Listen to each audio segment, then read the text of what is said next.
Well, hello there, time travelers, and welcome to the new time travelers. As always, if you're new to this channel, please hit that like button, comment, and subscribe. Today, we're going to start in 814 when Charlemagne, ruler of the Holy Roman Empire, passed away in Aachen. Moving on to 1457 when King Henry VII of England, who succeeded in ending the Wars of the Roses, was born in Pembrokeshire, Wales. In 1813, Jane Austen's Pride and Prejudice was published anonymously and enjoyed immense immediate success, thanks in part to the popularity of the central character Elizabeth Bennet, who was reportedly Austen's own favorite among her heroines.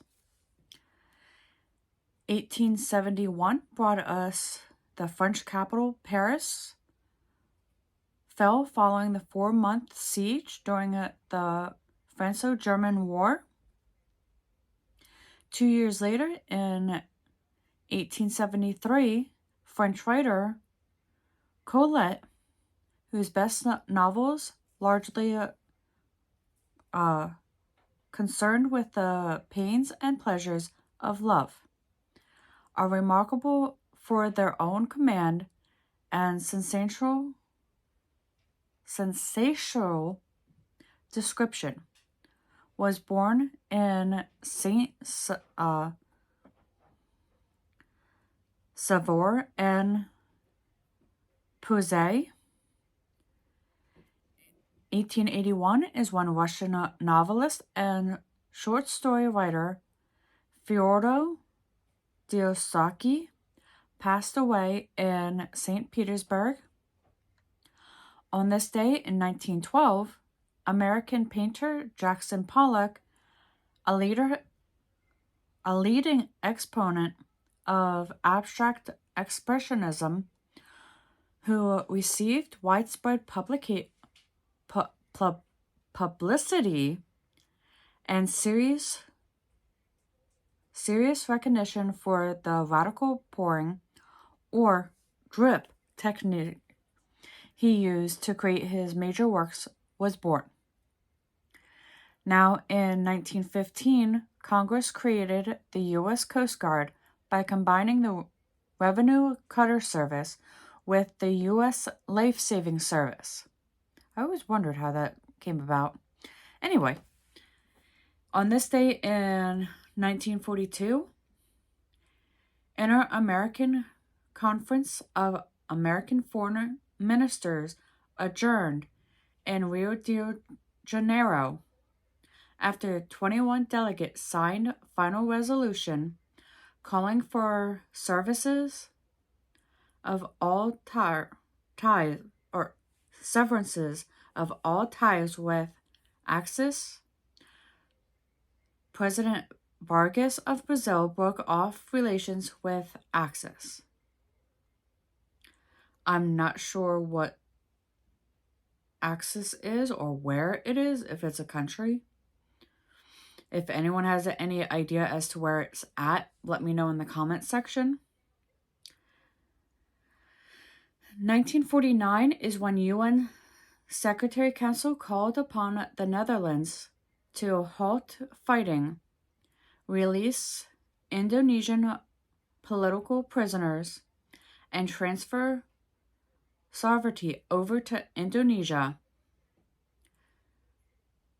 to the United States of Indonesia by July of 1950. So they had about a year and a half to hand this control over. So that leads us to 1955, when French politician Nicolas Sarkozy, who served as president of France from 2007 to 2012, was born in Paris. The following year, in 1956, President Dwight D. Eisenhower rejects a Soviet offer of 20-year treaty of peace and friendship with the U.S. So that would have left them, if he would have agreed, it would have taken them to 1976.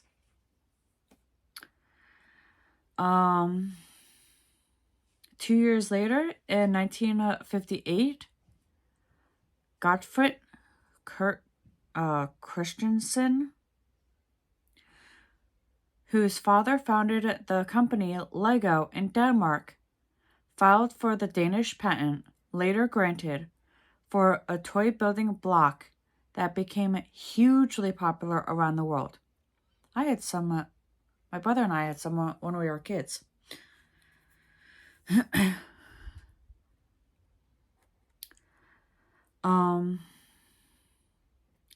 1960, Cyprus independence talk and London were broken off over the size of British military bases to be retained on the island.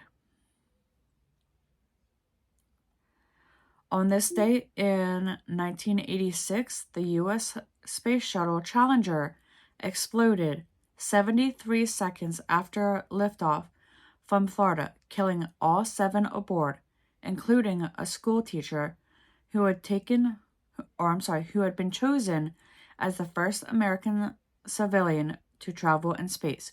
I actually remember hearing about this in school. 10 years before the turn of the century, in 1990, a fire at Tijuana's entertainment complex killed 27 people that were celebrating the Chinese New Year.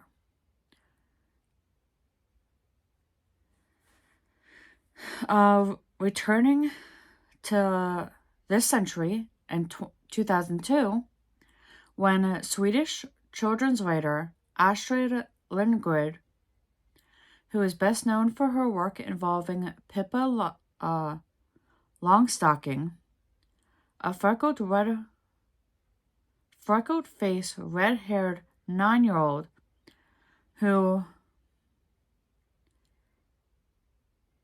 incarcerates every child's dream of freedom and power, passed away at the age of 94. In 2007, winning films at the Sundance Film Festival awards ceremony in Park City, Utah, including Menda Bella, translated Send a Bullet, Perde Nostro, Here and Now, and Grace is Gone.